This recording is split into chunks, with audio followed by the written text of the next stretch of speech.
Incredible.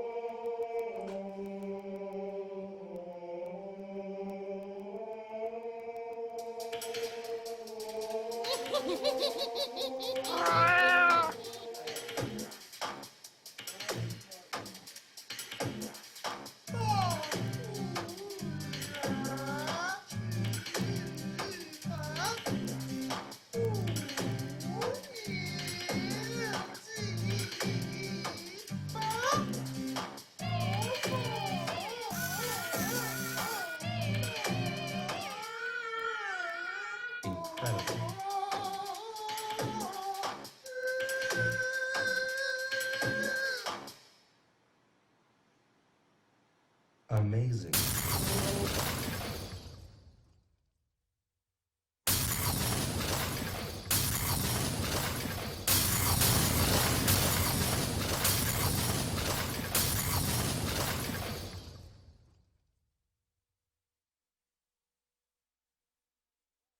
To episode 164 of the most must-see show to ever hit the Bedford TV airwaves, or any airwaves for that matter, the Wrestling Connection. North, south, east, west, backwards, frontwards, diagonally, sideways, any which way you look at it, we are the most must-see, award-winning show, Bedford TV, today.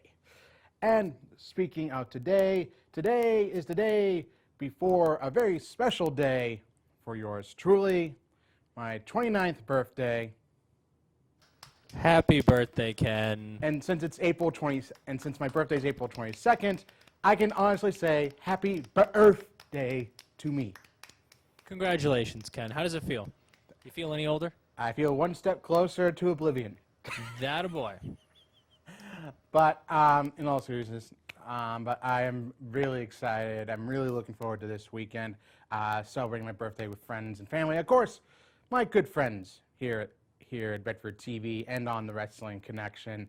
Very touched to do so. Of course, Mr. Nick, of course, alongside me as always, Mr. Nick Giglio, the lovely Miss Julia Antriasian. Welcome. Antriasian. Greg is outside. And Greg is outside, just slightly off screen.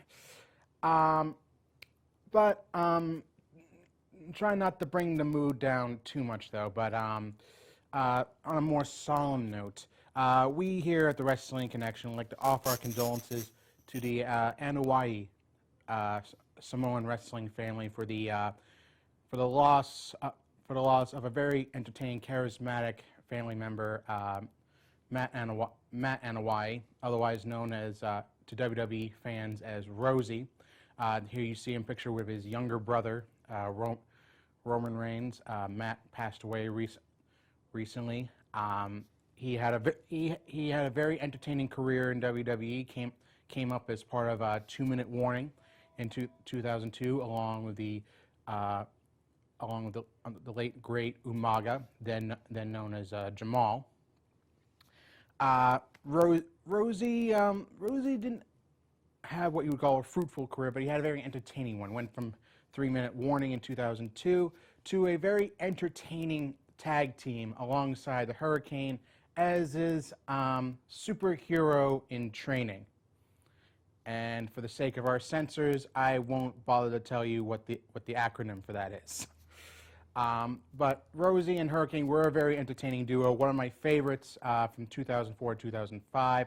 Had very entertaining backstage antics as the superhero duo. As you can see here, they even became tag team champions at one point. Rosie, Matt Anoa'i will be missed. To help bring things back up, we have some shocking news for you all. Some breaking news. This it shows how small I am in the big expanse of things. Breaking news. All right, coming up this Sunday, a once-in-a-lifetime event.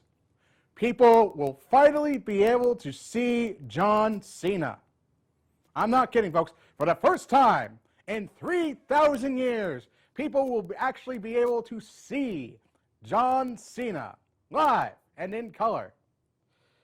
Don't take my word for it. Just see this spectacular spatial image shown for you. This is an actual artist rendering of what it'll look like when John Cena finally appears before everyone's eyes.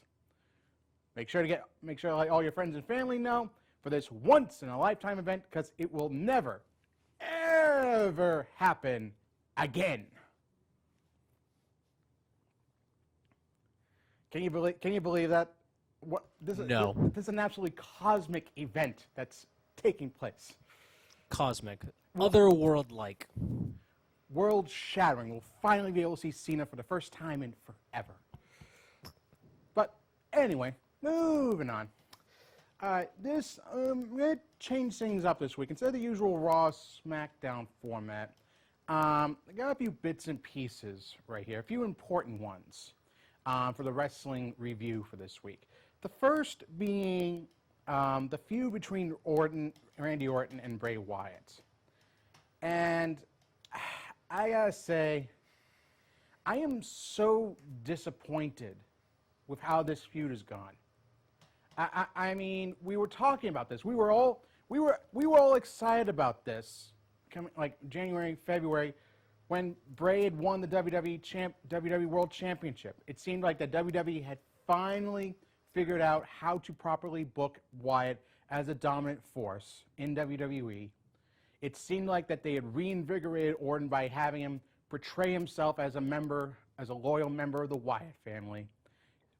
Seemed like everything was going on. Maybe they did rush the split a little bit, but people weren't too worried about that. Then you had the actual match for the WWE Championship, and it was the worst thing on the card. It was the worst thing because they went from knowing what to do with Bray Wyatt to just having him be this guy who's flashing all these images of earthworms and bugs and all that, and just kind of like, and he lost. Like, supposedly he's supposed to have ascended to a higher supernatural power that Randy Orton would not have absolutely been a match for. That if anything, Orton made things worse for himself, and yet Orton came out smelling like roses.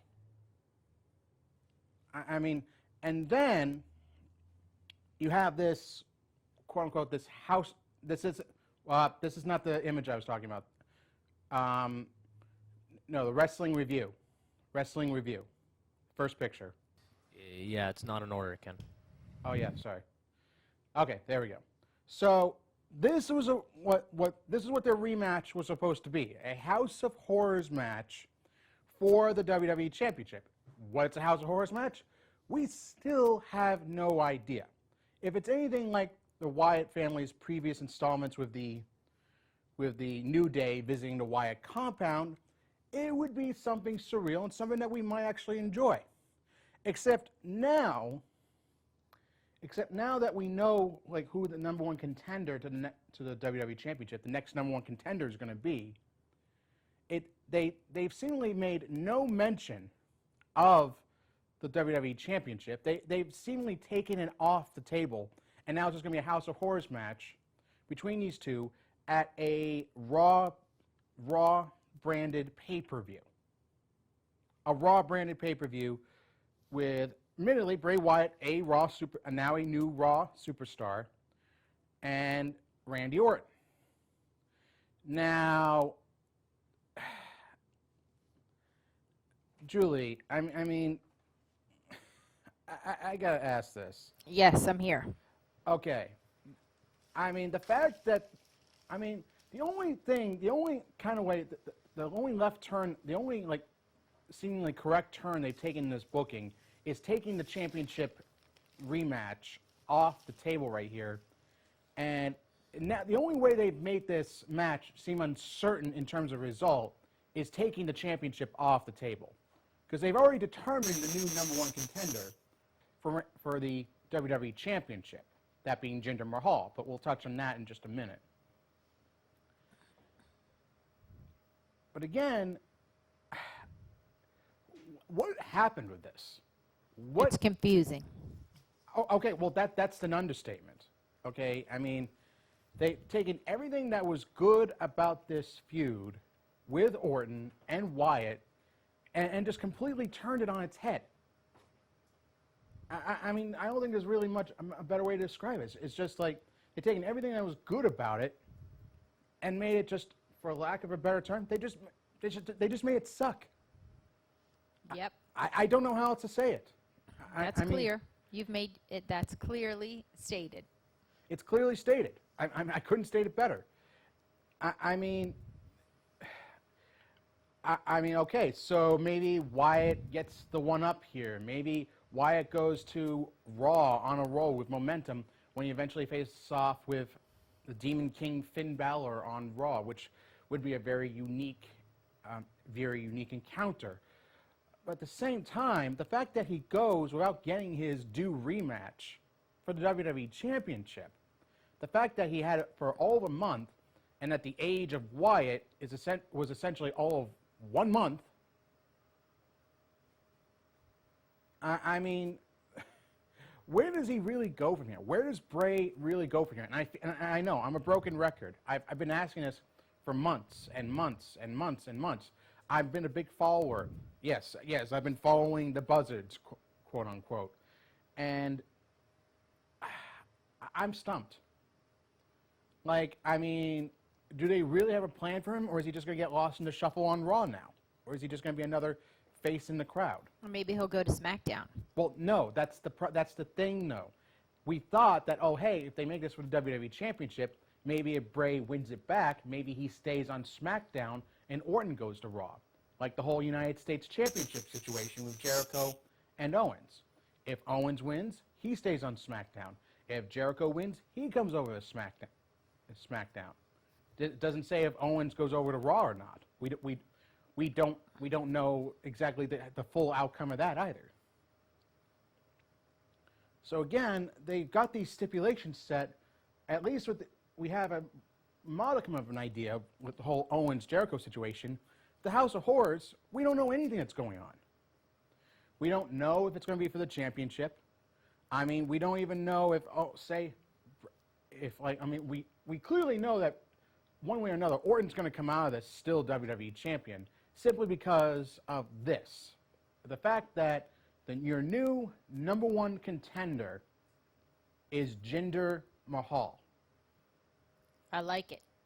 Well, I was kind of cueing the next. Oh, yeah. Sorry. Yep. Jinder Mahal. Now, here's the thing. I'm not going to rag on the fact that it's Jinder, okay? I've been one of those fans that encouraged new talent getting a big bump up the card.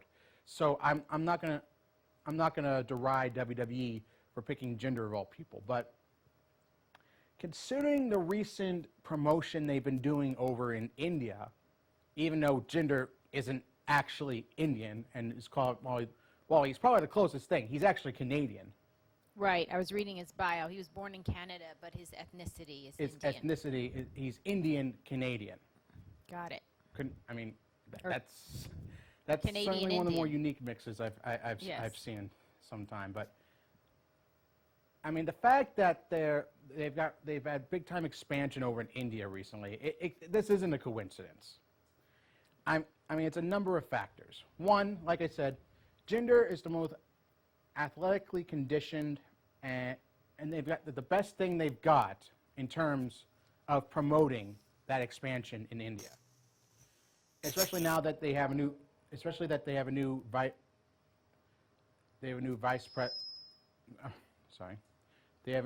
vice president over there in charge of promotions over in India. So there's that. I mean, of course, and then you have the Bollywood boys. If you want to make the Indian faction even more obvious, the Indian aspect even more obvious. And here's the other thing. I mean, yes, there are a particular lack of heels on SmackDown. Okay, you have Owens as the new face of America. All right, you got Baron Corbin. But as far as like true like main event level heels, SmackDown's kind of lacking, to be honest. So yes, they need Jinder. They also need someone who can be a good heel foil for Orton. Because the problem is, when you had Bray Wyatt facing Orton, a lot of people were clamoring for Bray Wyatt over Orton. That was the big problem.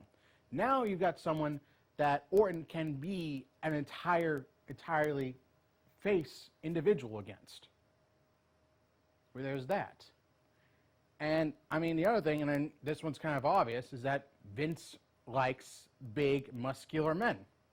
Vince McMahon likes big, muscular men, and, I mean, doesn't get much more muscular than this guy. I mean, okay, I mean, God's sakes, got veins popping out of everywhere. I mean, so he's like the perfect candidate in Vince's eyes to be, like, you know, a front runner on SmackDown.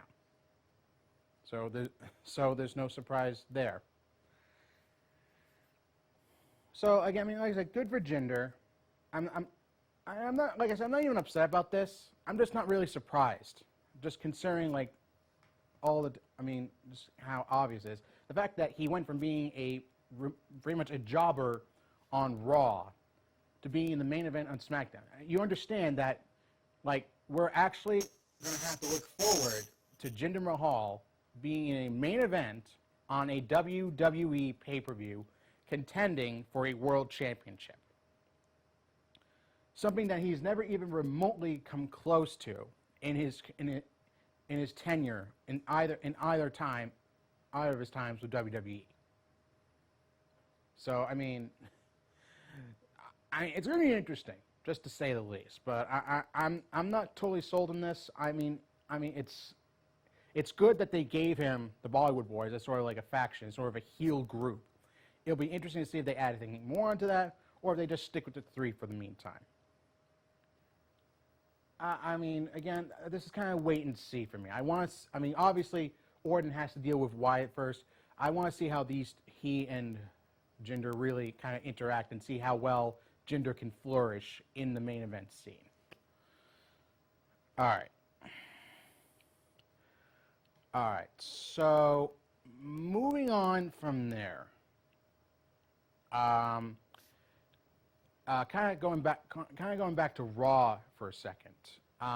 You had Braun Strowman, after basically demolishing Roman Reigns, coming out and saying he wants competition, same thing as before, and saying that he wants.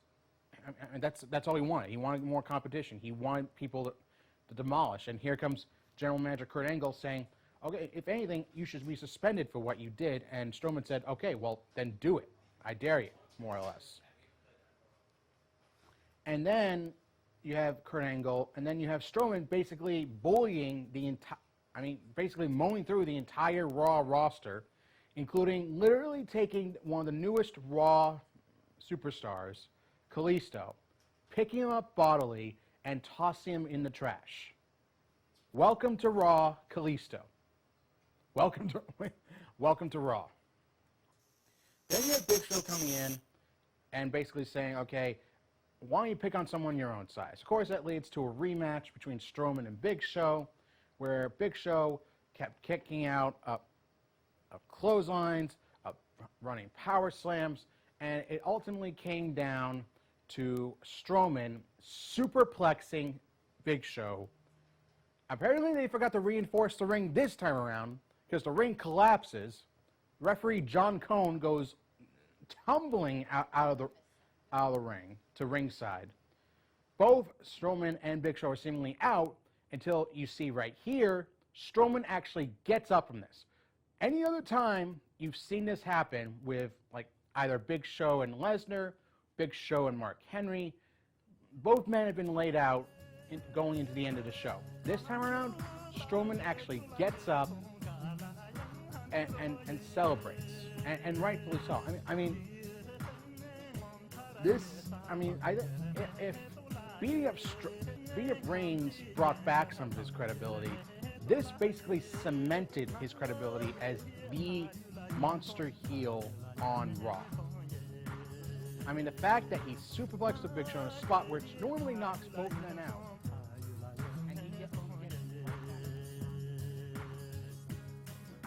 And now Roman has challenged Strowman to a match at Payback, which will likely either be something along the lines of a stretcher. When's or payback, Ken? it's payback is next Sunday, not this Sunday. Next Sweet. Sunday. Next Sunday. Not this Sunday. Next Sunday. And like I said, we're either looking at an ambulance or a stretcher match. And I mean, I gotta tell you, considering the hints being dropped that Strowman is going to be the first one in line to face Lesnar for the Universal Championship, for once, I'm not feeling too good about Roman's chances, to be perfectly frank. Oh no, that makes me sad. Well, look, okay, I mean, you got Roman coming back from busted ribs and a separated shoulder to face a man that he barely got around the first time when he was 100%. I mean, how is he going to get around a man when he's the walking wounded? I ask you that. I mean, how's he going to get around that? I mean... Because he's Roman Reigns. Okay, but again... It all depends if they write it in the script or not. Okay, but all right, the fact that they're going to have Roman come back 2 weeks after having the absolute bejesus beaten out of him. I mean, if they have Roman win... Here's the thing. If they have Roman win this, like a scant 2 weeks after having the worst beatdown of his life, I mean, the crowd is not going to accept him. The crowd is not going to accept him like Vince has been trying to get us to accept it for the last two and a half years. It's not going to work. They're just going to revolt more than ever. They're going to rebel more. Okay? If you have Roman continually get beat down to the point where he turns out of frustration because he admitted he felt bad, and yet and yet in his mind he's still getting punished, even though he admits he felt bad about supposedly retiring The Undertaker. That would be good. I think that would be good motivation for a heel turn. The fact that he regrets what he did, and yet no one is willing to accept the fact that he's sorry. So you know what? If you think I'm evil, let me be evil. That's, I think, good motivation for a heel turn for Reigns, if nothing else.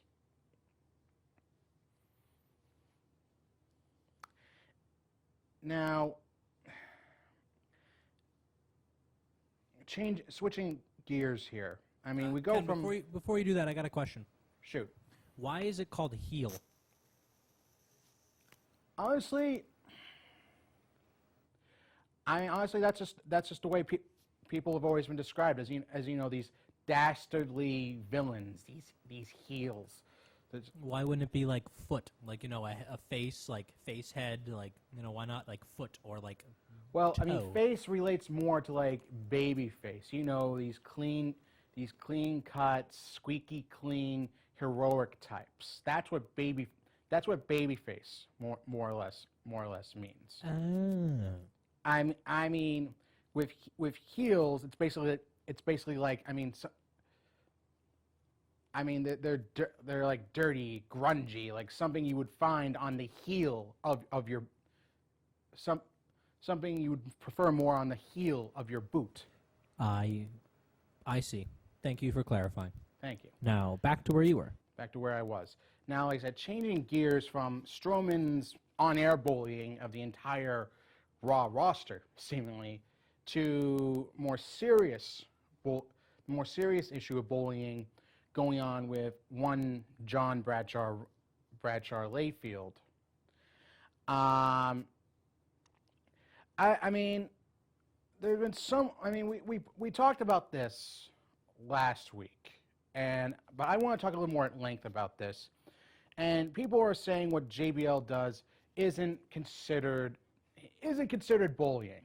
I mean, you've got Booker T, for example, coming out and saying that, okay, once you get out of preschool, elementary school, middle school, high school, once you move on from there, it's no longer really considered bullying, okay? It's at that point where a man or woman should be able to stand up for themselves and say, I don't appreciate what this other person is doing. I would like a change of venue. Otherwise, there are going to be problems, which will turn into complications. Now, and Booker T goes on to say that, okay, when he was around, when he was hanging around with JBL, when he was competing with him, against him, and all the like, and backstage, JBL never picked on Booker T like everyone like Justin, like former WWE announcer Justin Roberts or Mauro Ranallo have claimed to have been picked on and bullied by JBL. Okay, here's the first problem with that. First of all, look at Booker T and look at Mauro Ranallo. You're talking about a guy who grew up in a rough neighborhood in Texas, who spent time in prison, and for his entire career was a big, ripped dude. Okay, let me ask, Nick, if you were JBL, would you go picking a fight, would you go ribbing or even joking on this guy, knowing what he's like, knowing the background he led? What are my consequences? That he would beat the crap out of you. No, What do I get if I win? Nick, I'm Eternal asking a glory. serious question. I am. I just want to know what I can get if I win. Nick, would it be- Nick? Seriously, come on. Let's see. I If mean, I knew I was gonna get like the crap beaten out of me, would you even try joking with a guy like Booker T? jokingly, Like ribbing, like you know, Oh, like you know, actually like not like a joking type. but more joking like a about the rib, joke. a prank. Oh, probably not. Most Compared to definitely not. Compare it to say Mauro Ranallo. So let's say if I decide to kick the crap out of Greg, what would I do? How would I do it? Just like that, I'd sneak right up behind him. Hey, I heard you. yeah. So No, I would probably say no. no. We're talking about JBL bullying, the fact that Booker T is trying to stand up for JBL, even though what Booker says makes him out to be a complete hypocrite. Because here's the thing, JBL wouldn't go after someone like Booker T, because Booker T sure as heck knows how to defend himself. Same Then with the no, likes I of would Brock definitely not do and it. people will say, well, hey, didn't JBL like rib Brock Lesnar one time? Here's the thing, he ribbed him. He certainly wouldn't try bullying the guy, because he didn't know at the time that Lesnar could certainly stand up for himself. He found out the hard way Lesnar could stand up for himself. And here's the thing, okay, when JBL was drunk, the fact that JBL tried to pick on Joey Styles, and he got punched out for his efforts because Joey decided to stand up for himself. Then you had John. I wish I had gotten the photo of this. You had Bradshaw try to rib Steve Blackman, you know, the Lethal Weapon Steve Blackman, who's a legitimate black belt, who knocked Bradshaw out with one kick when he tried pulling the same stunt that he did that I mentioned last week that happened with Edge. Then you've got this Public Enemy, who admittedly kind of brought it on themselves by misbehaving, by trying to change up their debut match with the Acolytes at the last minute. And you had Farouk and Bradshaw basically just beat them up, beat the crud out of them for 5 minutes. Then this isn't so much bullying as it is just like public antagonizing. You had JBL during his heyday on SmackDown, when he was feuding with Eddie Guerrero. No, go back to it. Goose stepping on the ring apron in Germany. I mean, he actually did get punished for this. He got fired from his job. He got fired from his stock analyst job at CNBC, and good for them, and was discontinued as a consultant on Fox News. So again, and then this one's very prevalent because like this happened on there during ECW's 2005 One Night Stand, where because Blue Meanie, mind you, a rotund more or less entertainer instead of more entertainer than wrestler, made comments about how JBL treated a lot of superstars very meanly. He was very mean to them. JBL, on air, on screen, legit beat the crud out of Blue Meanie, busting him open. This one's a little graphic, as seen here. That was all Bradshaw. And yes, he did get a receipt for that in the form of a steel chair from Blue Meanie's friend Steven Richards, a very stiff one. But the point being is, this is not the first instance of JBL playing a rib or being a bully. JBL picks on guys that are smaller than him. Now here's the problem. Here's the thing.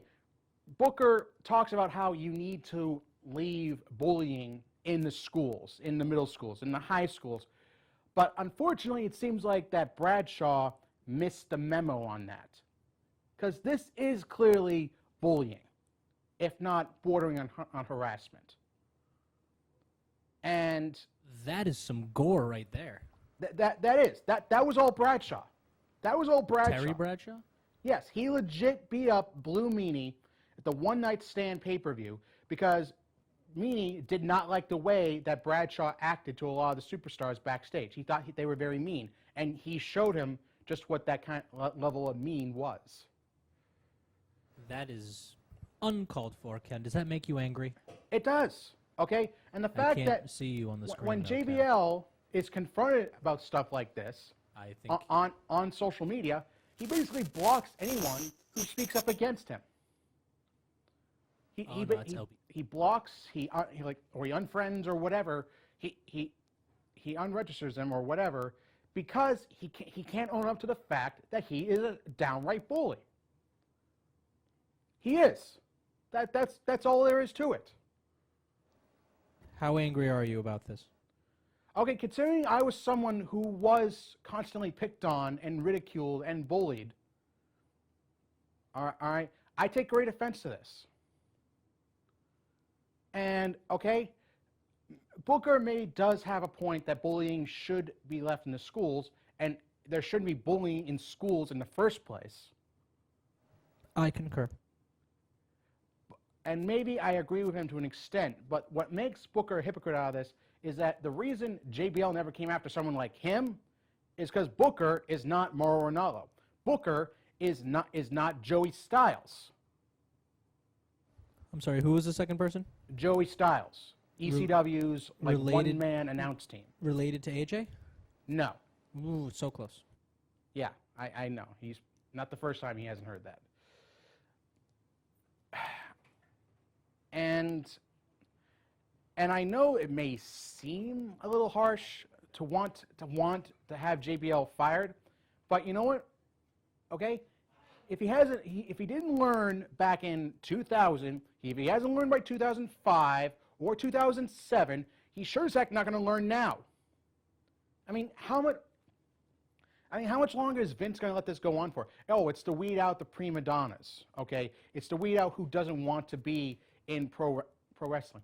Okay, it's also harassment, and it's it's just as bad if it's male on male harassment as it is male on female harassment, or even female on male harassment. There is such a thing.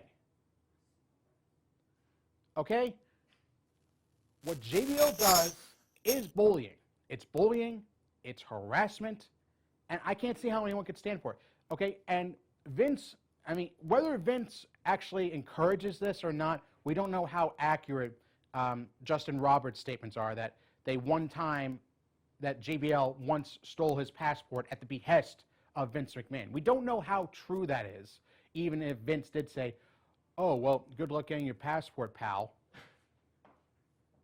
I mean, that if anything, that it is kind of incriminating, like, damning, if you will.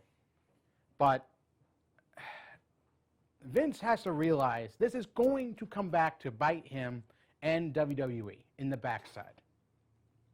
It's going to, okay? Because the moment one of their big-time sponsors comes up and says, okay, we cannot believe that you are encouraging this. We cannot believe you're encouraging this behavior when you're trying to promote the whole Be a Star anti-bullying campaign, when you yourself are encouraging bullying amongst your peers, your superstars, and your employees.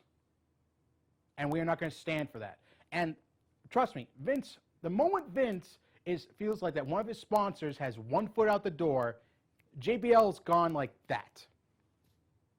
Just like that. I don't have a doubt about it. Now, will this happen? Probably not. Will they find a way to gloss this over? Will they find a way to just wait for all this to blow over, like the whole Page scandal, the photo leak scandal? Yes, pretty much most likely, it'll fade away. But if one sponsor does raise their voice and say, all right, we're not going to stand for this, then Vince isn't going to have much of a choice now, is he? I mean, Julie, I mean, you're a mother yourself. Yes. And I'm sure that, I mean, even if your children haven't encountered this, you've seen an environment where bullying is prevalent. Yes. I mean, how do you feel about something like this? I mean, the fact that you have adults bullying or ribbing each other, even in this day and age. It's horrible. It's very immature. It's cruel and it's ugly. All right. So, what's your stance on JBL? I mean, do you think it would behoove WWE to at least suspend JBL for an indefinite period? At least get him off television until this whole thing blows over? Fire him. Nick says fire him. Nick, okay, well, Nick, why do you think they should just outright fire him? Well, how long has this been going on? Well, I mean, it's like I said, there have been instances, however infrequent. I mean, like I said, the goose stepping thing was from 2004. That's a while ago.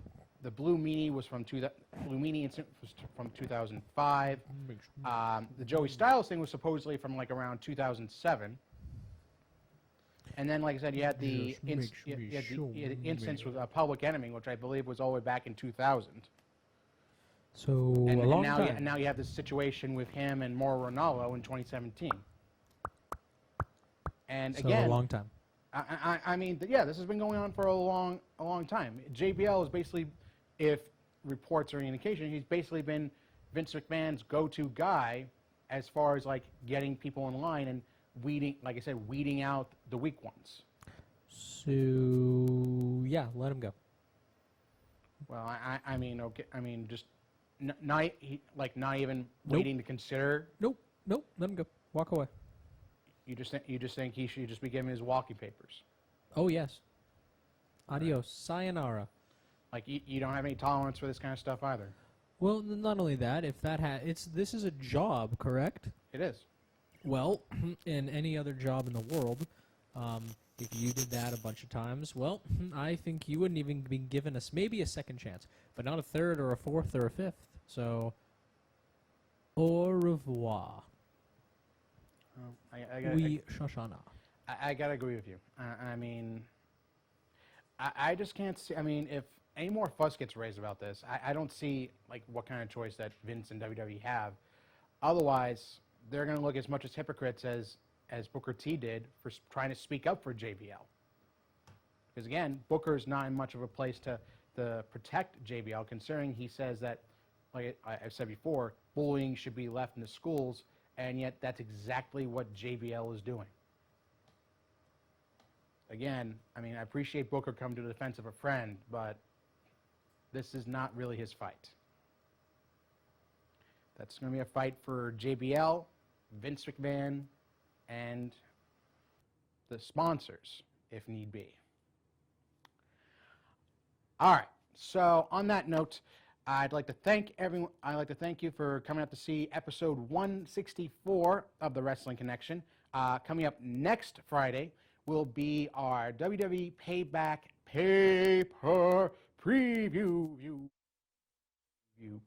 I said, headlined by the, like I said, the Randy Orton Bray Wyatt House of Horrors match, Braun Strowman versus Roman Reigns. We have Alexa Bliss versus Bayley for the lot of good stuff. Raw Women's Championship. We have the Hardys making their pay-per-view debut since WrestleMania, defending the Raw Tag Team titles against Cesaro and Sheamus, and much more.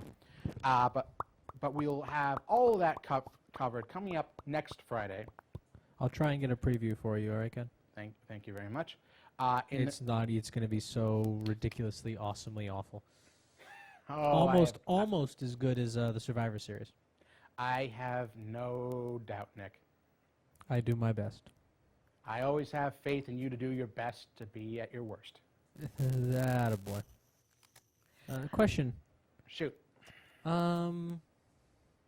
What is the absolute worst song ever created by man or woman? Oh God. I mean, you have to ask my friend Ange on that one. I'm not exactly a huge music buff. Like I said, I can't stand a whole lot of country. There's only like 1-2 country songs which I like. Okay. So I mean, the whole genre just doesn't do it for me. I don't like it either. So Not a big heavy metal buff either. Maybe there's a couple out there, maybe like Kill Switch Engage that I like, but other than that, can't get behind that. So I mean, it's more like not necessarily songs as it is genres that I'm just not a huge fan of. all right, Ken. I'll see what I can do. Oh, I can't. Let's see. How long should this be? A minute? 12 minutes? Oh, An hour and a don't even half? joke. Don't even joke like that. Hour and a half it is. Thanks, Ken. Good There's to no know. preview. It's just all that. All right. You got to so put all your picks in. We'll put them underneath as not so crawling sure. title. Not so sure. I'm looking forward to that now. But anyway, like I said, we got the paper preview next week. So Might as well in the not even show up at that point if it's an hour and a half. Yeah, why even show up? All right, so in the meantime, though, got my birthday weekend to look forward to. Super excited about that. Happy birthday to To you. Happy birthday to you. Happy birthday, dear Ken.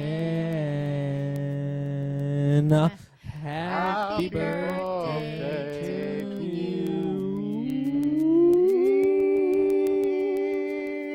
And then Pen's going to dance for you, too. I know. Good old Penn. All right, so in the meantime, folks, remember, as always, to be connected, get connected, stay connected. Have a good weekend. I know I will. Hold on, Ken. You got to dance like Penn first. Heard it too many times to ignore it. It's Some things that I'm supposed to be. Someday we'll find it. The wrestling connection. The lovers, the dreamers, and me.